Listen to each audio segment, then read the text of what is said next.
Olá, seja bem-vindo e bem-vinda. A gente está começando mais uma entrevista exclusiva aqui pelo Diário do Grande ABC.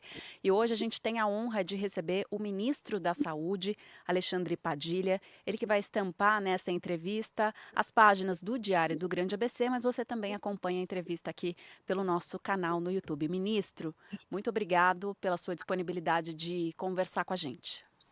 Eu que agradeço, viu? A alegria poder conversar com todo o ABC, nosso grande ABC. E a gente sabe que falando com o ABC, está falando com todo São Paulo, com todo o Brasil. A alegria de poder conversar com vocês.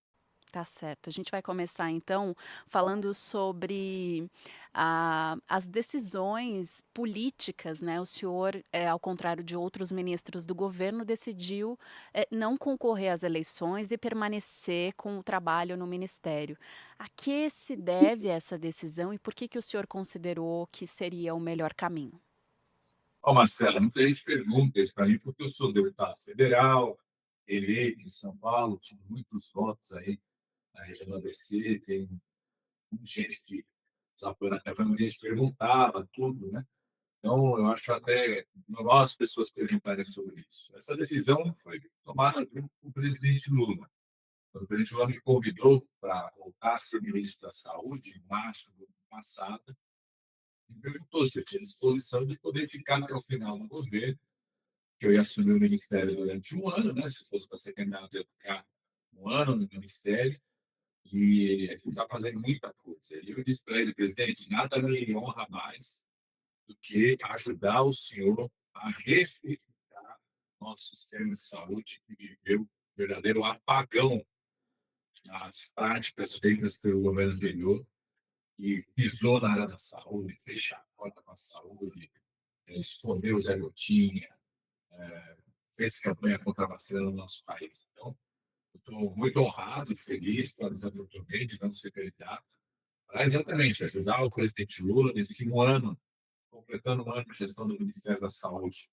Nós colocamos o programa agora pelos especialistas de pé, né, que era uma obsessão do presidente Lula, que é mobilizar tudo que tem da saúde pública, privada no país, unidades fixas, hospitais, unidades móveis, os até hospitais privados, com plano de saúde, com atendem pelo SUS, todo mundo atender, para a gente reduzir o tempo de quem está esperando tanto tempo nas filas de espera no SUS. E eu falava para o presidente, ó, eu vou para o Ministério com uma missão e uma batalha. A missão é colocar, agora tem os especialistas de pé, e conseguimos colocar ele de pé nesse ano, e tem muita coisa que a gente vai entregar ainda até o final desse ano. E a batalha era derrotar o negacionismo na área da saúde, derrotar as fake news, fazendo tão mal para a saúde da população brasileira e do mundo também. Perfeito. Quando o senhor fala desse desmonte do governo anterior, a que o senhor atribui os principais pontos que ficaram mais fragilizados na estrutura do ministério? Na saúde preventiva, na questão dos atendimentos de alta complexidade, na vacinação? O que ficou mais evidente e que precisou ser feito esse caminho reverso? Bom, primeiro que o clã Bolsonaro não gosta da saúde, não gosta de SUS. Eles têm como modelo a ideia, eles falam tanta, batem tanta continência de diferença dos Estados Unidos, eles têm aí na cabeça esse modelo de que a saúde tem que ser um direito. Eu vou lembrar, por exemplo, quantas vezes o presidente da República disse, por exemplo, que a gente não tinha que ter garantia de medicamento ofertado pelo SUS para as vítimas do HIV, por exemplo. Se a gente tivesse seguido a cartilha do plano Bolsonaro ao longo dos anos, a gente não teria sido hoje o maior país do mundo reconhecido pela OMS, que eliminou a transmissão vertical do HIV da gestante dos bebês. O que acaba com o risco de um bebê já nascer com infecção pelo HIV, pela AIDS, é o fato de a gente ter um gostoso um programa de referência, de combate a AIDS, que não pensa no preconceito, pensa em salvar vidas e reduzir o impacto que essa infecção pode ter, inclusive, no conjunto de outras vidas, como a vida do bebê que acaba de nascer. Então, primeiro, eles não têm compromisso com a saúde, nunca tiveram.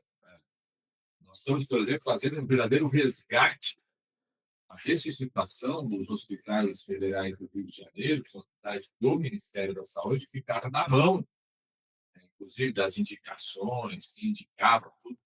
É os filhos do ex-presidente Bolsonaro, que está se apresentando como candidato a presidente, que indicava os diretores, 4 anos nos hospitais, é um projeto que são aqueles hospitais. Você tem uma ideia, a partir da intervenção que nós fizemos, os trabalhadores de um desses hospitais, os cobradores de fontes, tinham que pagar um pedágio para a milícia que controlava o estacionamento do hospital. Ou seja, você tem ideia da gravidade disso.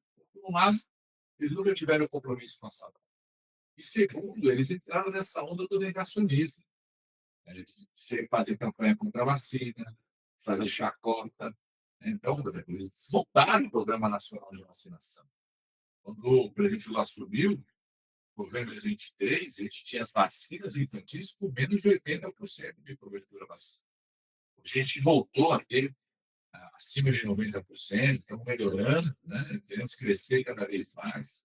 A vacina contra o HPV, que é contra o vírus que causa o câncer, o Brasil hoje chegou em 2025 a 5 vezes mais do que a média mundial de cobertura vacinal e tem a crescer cada vez mais. Então, por isso a importância do presidente Lula. Meu compromisso de não ser candidato, eu falei ao presidente, eu não vou ser candidato para ficar ajudando o senhor no ministério até o fim.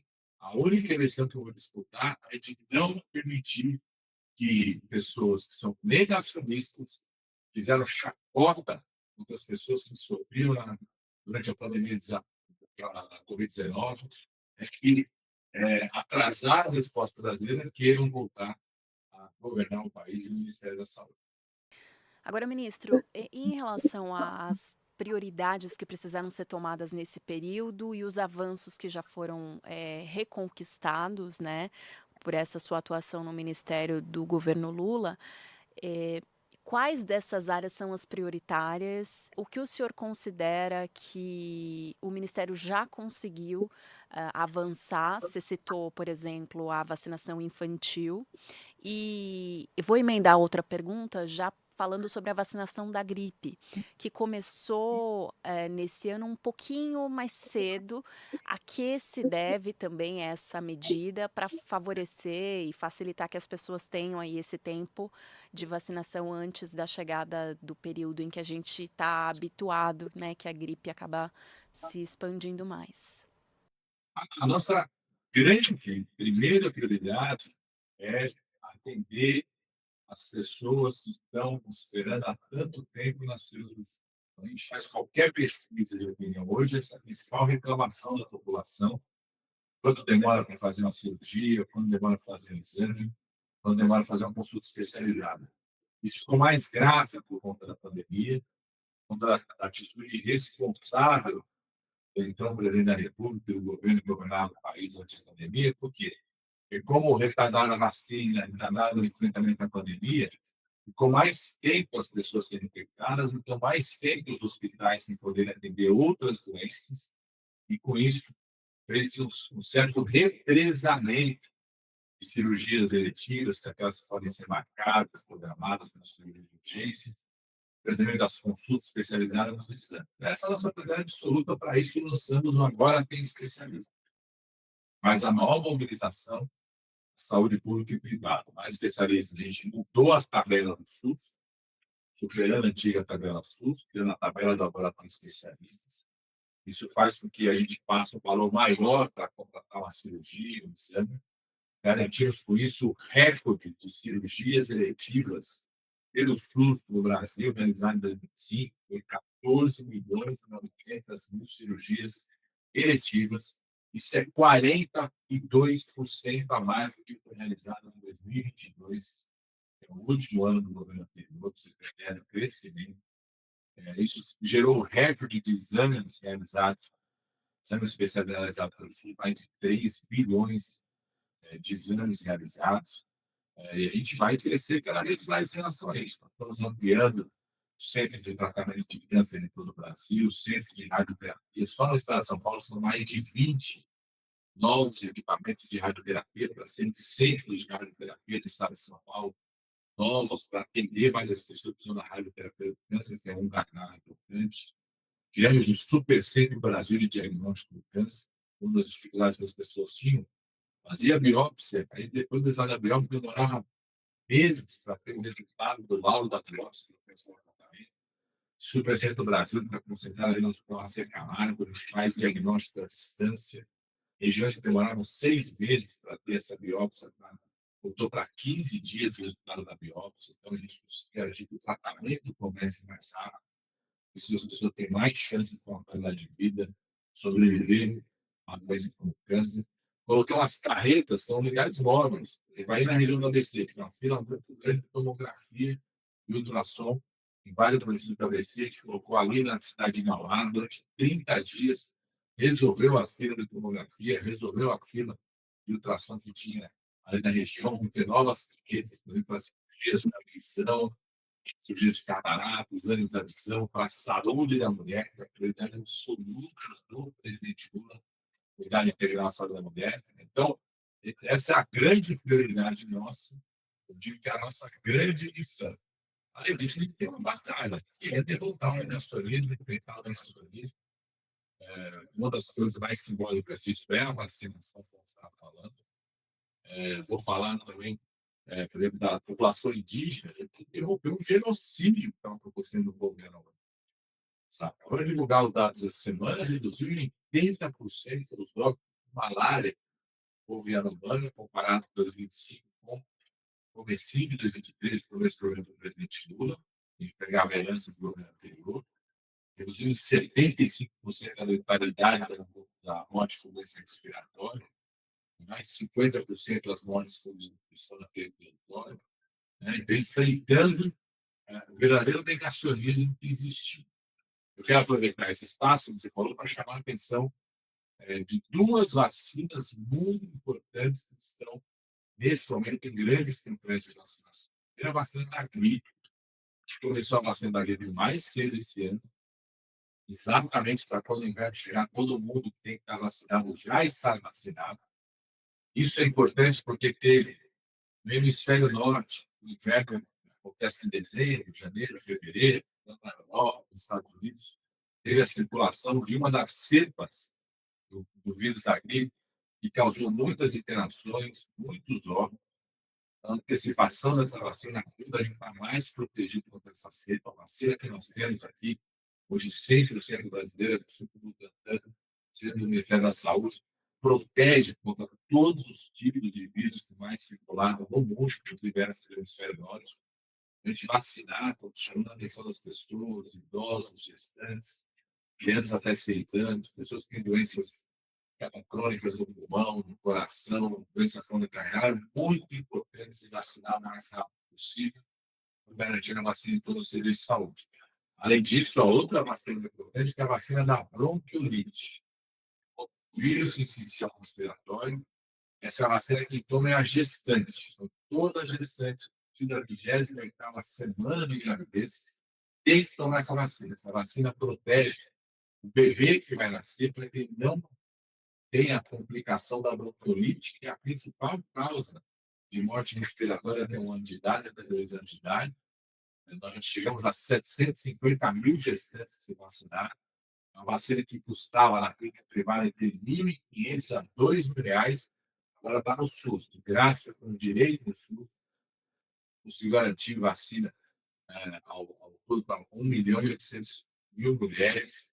Todo ano, a gente já está chegamos a 750 mil. Quero chamar a atenção. Você conhece uma gestante, a partir da 28ª semana, leva ela com uma vacina que protege a gestante e protege o bebê que vai nascer.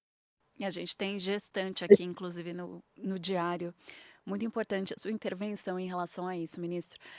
Queria continuar no tema saúde da mulher e vacina e expandir um pouco a nossa pauta, porque eu acompanho muitas mulheres em idade, a média aí de 20, 25, 40 anos.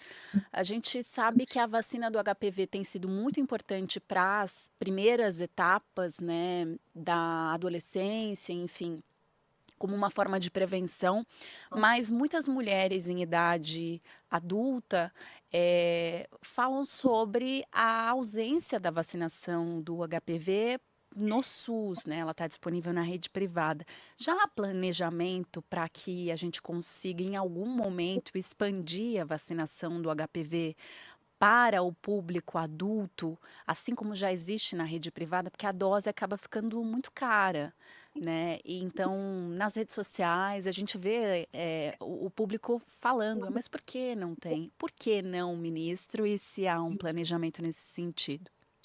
Ó, Marcela, nesse momento, nós estamos seguindo aquilo que a Organização Mundial de Saúde recomenda, que é você usar a vacina da HPV em programas de saúde pública como a vacina para reduzir, na prática, impedir o risco do câncer de colo de útero, do câncer peniano, do câncer de órgão faringe. E a recomendação que existe exatamente em programas de saúde pública é vacinar a partir dos 9 anos de idade, recomendação inclusive até 14, 15 anos de idade, depois para o adolescente.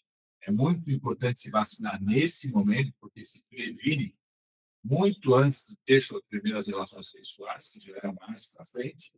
Inclusive, nós prorrogamos até 19 anos de idade, porque muito adolescente, muita criança da de idade queria se vacinar, não conseguiu se vacinar durante a pandemia. A gente vai chegar a mais de 80% da cobertura vacinal para as meninas, conseguimos crescer de novo na cobertura, já ultrapassamos 70% da cobertura vacinal para os meninos. Hoje nós somos 5 vezes mais do que a média mundial de cobertura de vacinação e queremos crescer cada vez mais, porque eu acredito que é possível a gente eliminar o câncer de colo de útero no Brasil. A gente precisa garantir essa vacinação aqui nos 9 anos de idade, agora é uma dose apenas, e reforçar junto às mulheres a nova tecnologia que nós trouxemos para o SUS de captura do vírus do HPV para a prevenção do câncer de colo de útero. Aquele que é o chamado exame do Papa Nicolau, a mulher que coleta, às vezes demora semanas, até meses, para ter o retorno desse exame. Com essa nova tecnologia, o retorno do exame é imediato, distribuímos essa tecnologia para todos os estados, até o final do ano. A gente pretende que ele esteja em todas as unidades de saúde do nosso país. Você garante essa prevenção, um resultado muito mais rápido. Essas duas ações queremos eliminar o câncer de colo de útero no nosso país. O único país com dimensão maior que já eliminou foi a Austrália. Então, se o Brasil tem que perseguir esse esforço de eliminação. Perfeito. E em relação ainda à saúde das mulheres, queria entender como é que está o avanço do Ministério da Saúde na implementação do Implanon, que também tem sido bem visto, né, e procurado pelas mulheres. E ontem, a profissão de doula passou a ser sancionada, reconhecida. Queria entender o que muda com a presença dessa profissional, por exemplo, em hospitais públicos, ali apoiando a gestante. A saúde integral da mulher é a prioridade absoluta do Ministério da Saúde, do governo do presidente Lula, porque as mulheres são a maioria da população, né, são 52, 53% da população brasileira, inclusive aí da região do ABC, é formada por mulheres, são mães da minoria, né, não tem homem no mundo que não foi parido por uma mulher, são as que mais usam o sistema de saúde, ou para cuidar da sua própria saúde, ou porque, em geral, quando está lá um homem, a mulher está como acompanhante. Quando é o filho, em geral, é a mãe. Quando é o avô, em geral, é a neta, ou a filha que está lá. Quando o marido está, em geral, é a esposa ou a filha que está junto com ele como acompanhante. E são a grande maioria dos profissionais de saúde também.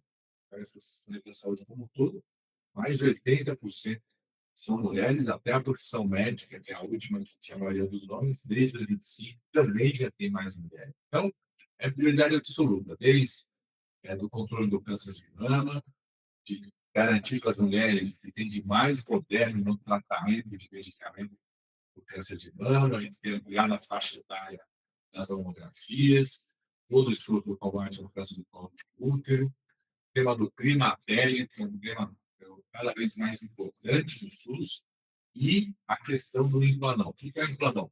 É um implante que a gente faz no antebraço da mulher, um implante intradérmico, pode ser feito na própria unidade básica de saúde, pelo médico de família, pela enfermeira, pode ser feito na maternidade, nos hospitais.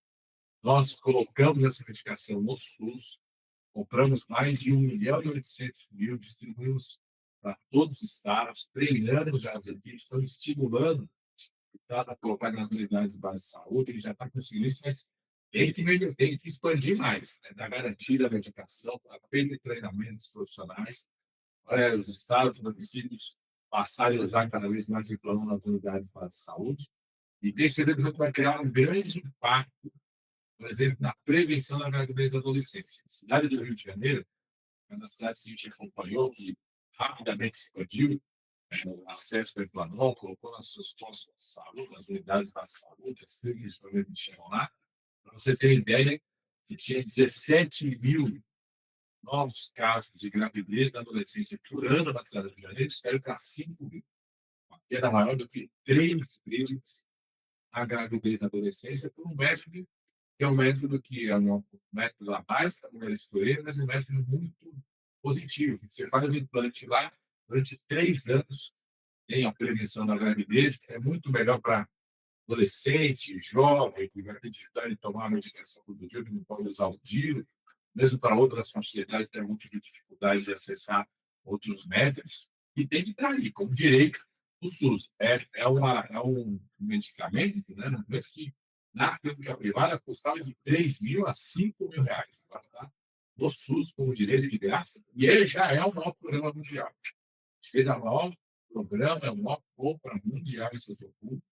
Você tem ideia, quem é a segunda maior compra mundial é o México, com 80.000 unidades fantasmas. Então, mais de 1.800.000 para distribuir para todas as unidades de saúde, para a gente expandir fortemente esse movimento de indústria. Ministro, quais foram as razões para a decisão que tornou o CPF o número de registro no SUS? A que essa simplificação facilitou e se já há um balanço positivo? Porque tem aquela história, né? Às vezes a pessoa vai buscar um atendimento aí fica procurando a carteirinha. Então, além de facilitar, o que que o Ministério espera com essa medida? Primeiro, facilitar a vida das pessoas, como você falou. Qualquer pessoa que for procurar um atendimento no SUS, se perguntar qual é o nome do seu cartão SUS, você pode dar o número do seu CPF, ele passa a ser o número do cartão SUS.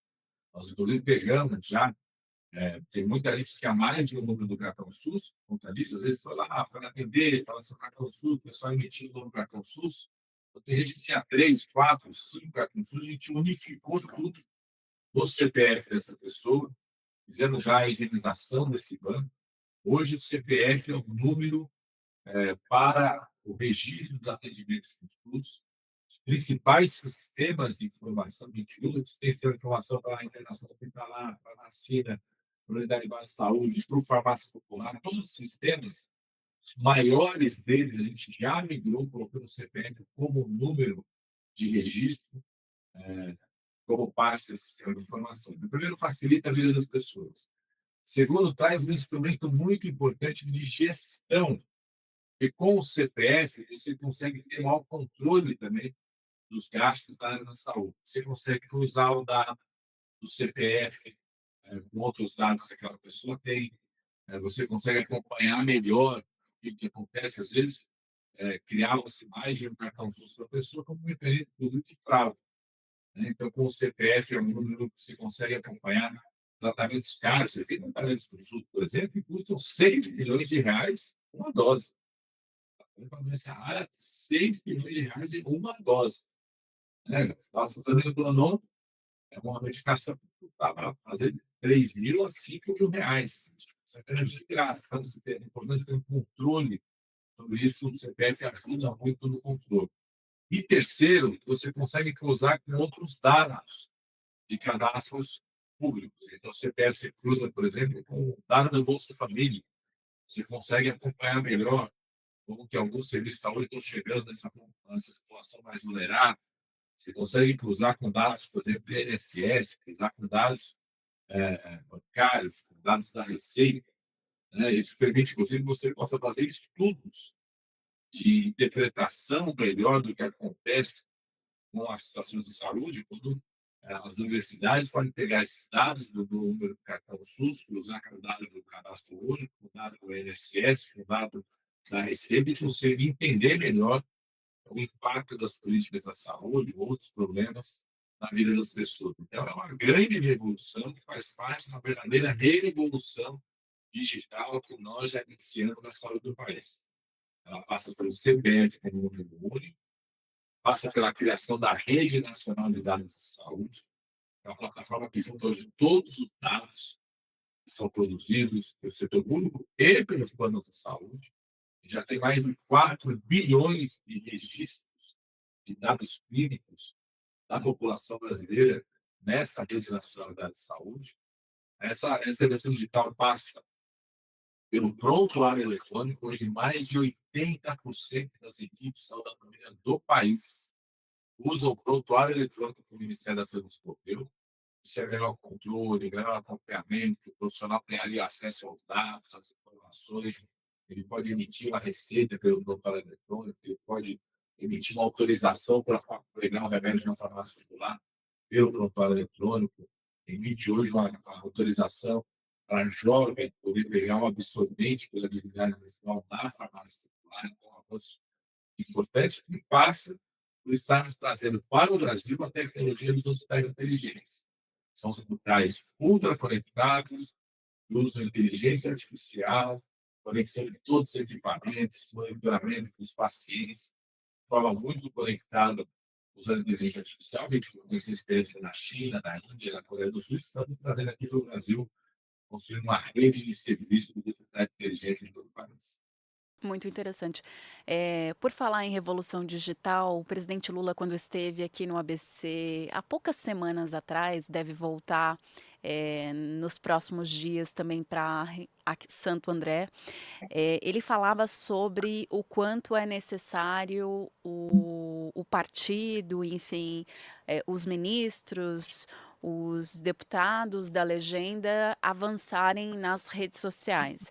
O senhor já tem construído uma imagem bastante próxima, sobretudo do público mais jovem, com uma linguagem dinâmica, falando das questões de saúde, que às vezes são complexas, nas redes sociais.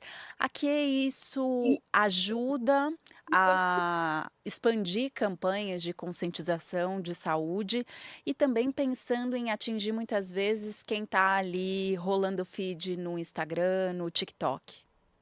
Olha, eu sou médico infectologista, né? Cuido das doenças infecciosas, fui fazer a infectologia, a minha especialização, na luta contra a AIDS. Então, eu sei da importância, de, como médico, como profissional de saúde, você ter uma capacidade de comunicar ao paciente aquilo que você está propondo de tratamento, de terapia, de prevenção. Quando a gente fala em saúde pública, saúde coletiva, a comunicação hoje é ainda mais precisa. Porque, infelizmente, pessoas que não têm o menor respeito com a vida dos outros, o sofrimento dos outros, usam as redes sociais para espalhar mentiras, para espalhar fake news. Vamos lembrar o que o ex-presidente da República, Bolsonaro, espalhava na rede social sobre vacina, que vacina, que tomasse vacina ia virar jacaré, fazer chacota para pessoas que estavam passando problemas de saúde, questionar condutas científicas, fazer propaganda de remédios que não tinha impacto nenhum. Então, a rede social é fundamental hoje para proteger a vida, orientar as pessoas sobre as duas práticas da área da saúde. Então, eu, na condição de ministro da saúde, tenho potencialidade de sair ainda mais. Porque na condição de médico, eu estou tratando de um paciente, dois. Quando eu fui montar o núcleo da USP, da Universidade de São Paulo, lá no meio da região amazônica, eu cuidava de comunidades inteiras. A condição de saúde está cuidando do país. Então, tem que disputar, sim, a rede social, comunicar a população, uma linguagem seja acessível, que os mais jovens acessem essa linguagem, não só para eles saberem das informações, mas porque os jovens também multiplicam isso no resto da família. Então, para mim é fundamental, não tem como hoje você pensar em produção científica e cuidar da saúde sem fazer uma grande disputa nas redes sociais sobre a verdade, sobre combater as mentiras, as fake news que espalham sobre saúde por aí. Eu queria voltar à questão do programa de especialistas médicos. Já há um balanço da implementação aqui para a região do ABC, por exemplo, tem a previsão de novas carretas itinerantes, do avanço mesmo do programa, para a gente até dar uma expectativa para quem está aguardando por uma consulta, uma cirurgia, um exame mais detalhado. Ó, na região do ABC, a gente já teve avanços importantes, por exemplo, nas unidades móveis, as carretas, a unidade de imagem, por exemplo, em Mauá, zerou ali a necessidade, a fila, região de tomografia, de ultrassom, foi muito importante os municípios em torno de Mauá e para a cidade de Mauá. A ação que nós tivemos em São Bernardo foi muito importante para cuidar à saúde da mulher. Vamos ter mais, a gente discutiu isso com o consórcio do ABC, né, na medida que as cidades ficam impedindo, a gente está fazendo feitas, inclusive, não só de saúde da mulher, de exames de tomografia, exames de imagem, de cirurgias visuais, cirurgia oftalmológica, nós vamos fazer de outras modalidades também, na medida que nós construímos o modelo, quem desenvolve carretas foi percebendo que o Ministério tem esse compromisso, está garantindo o recurso, vai se interessando. A gente quer fazer carreta específica para exame de cardiologia, ampliar essas carretas de imagem, então nós vamos ter mais presença com elas na região do ABC. Também estamos expandindo o atendimento nos hospitais da região, temos mobilizado hospitais privados da região, aderir agora a especialistas. Essa regra enviada pelo presidente Lula, aprovada pelo Congresso Nacional, um hospital privado que tem a dívida com a União, ele pode trocar essa dívida por mais cirurgias, exames e consultas especializadas para os pacientes do SUS. Uma dívida que nunca era paga, se fosse paga, não vinha para a área da saúde, agora está virando, se transformando em cirurgias, exames e consultas especializadas. Vamos reforçar cada vez mais também construções que serão novas unidades e vão ter em médio e longo prazo impacto também de atendimento. Por exemplo, lá em Mauá, já começou a obra de uma policlínica, que vai ter mais de 30 especialidades médicas, vai ter tomografia, vai ter ressonância fixa. Né? Outras cidades do ABC também nós estamos avançando com 100 especialidades de reabilitação, policlínica, também em outras cidades, reforçar as ações do SAMU, né? Fizemos uma renovação da frota do SAMU, entregamos isso para todos os municípios da região, todos os municípios voltaram a ter pelo menos uma ambulância na sua cidade, ou seja, todo o compromisso em avançar o atendimento na região do ABC. Perfeito, a gente conversou com o ministro da Saúde, Alexandre Padilha, que teve aí um pedacinho da sua agenda disponível para conversar com o Diário do Grande ABC. Ministro, muito obrigada. Eu que agradeço.